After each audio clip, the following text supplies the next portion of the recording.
Well, 37 people linked to the July 2021 unrest will appear in the Durban Magistrates Court today. That's right. The suspects are facing several charges, including conspiracy to commit public violence, incitement to commit public violence, and arson as well. Karinda Jagmohan is our reporter watching the story, joining us now live from just outside court. And Karinda, is the NPA investigating perhaps any other political figures that have been linked to this unrest?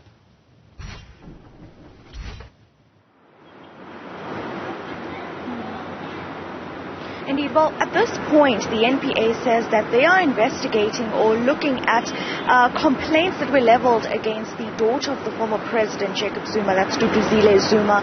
Remember, during the week of unrest in 2021 July, we saw messages from a social media account linked to Duduzile Zuma, essentially almost celebrating the unrest as she was posting, or we saw images on that account being posted of tires burning in various parts of Durban.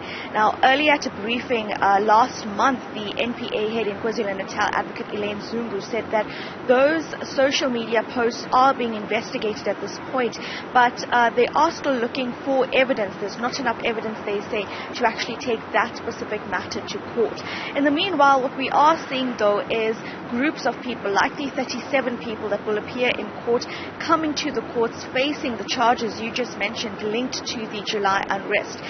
This particular group of people that will appear in court today, they were arrested in August, and they were arrested after being linked to a WhatsApp group in which there was violent acts being planned on that WhatsApp group leading up to that week in July. So we can see then that there were attempts to essentially plan that week of violence in July, and while they are appearing in court, we're not really seeing at this point the architect of that violent period being taken to the court as yet. The 37 people who were arrested, it is expected that their matter will be postponed for further investigations. They've already been granted bail of 3,000 rand, and among them is a primary school teacher, a financial advisor, a business assistant, people from across KwaZulu-Natal who are essentially converging at the Durban Magistrates Court in order to bring these cases together, as they were all linked to that one WhatsApp group. So we're still seeing the wheels of justice turn when it comes to that deadly period in July,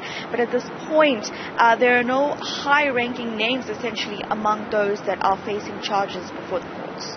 Karinda Jagmohan, thanks very much indeed for that. Karinda, live to us there from just outside the Durban Magistrates Court in KZN.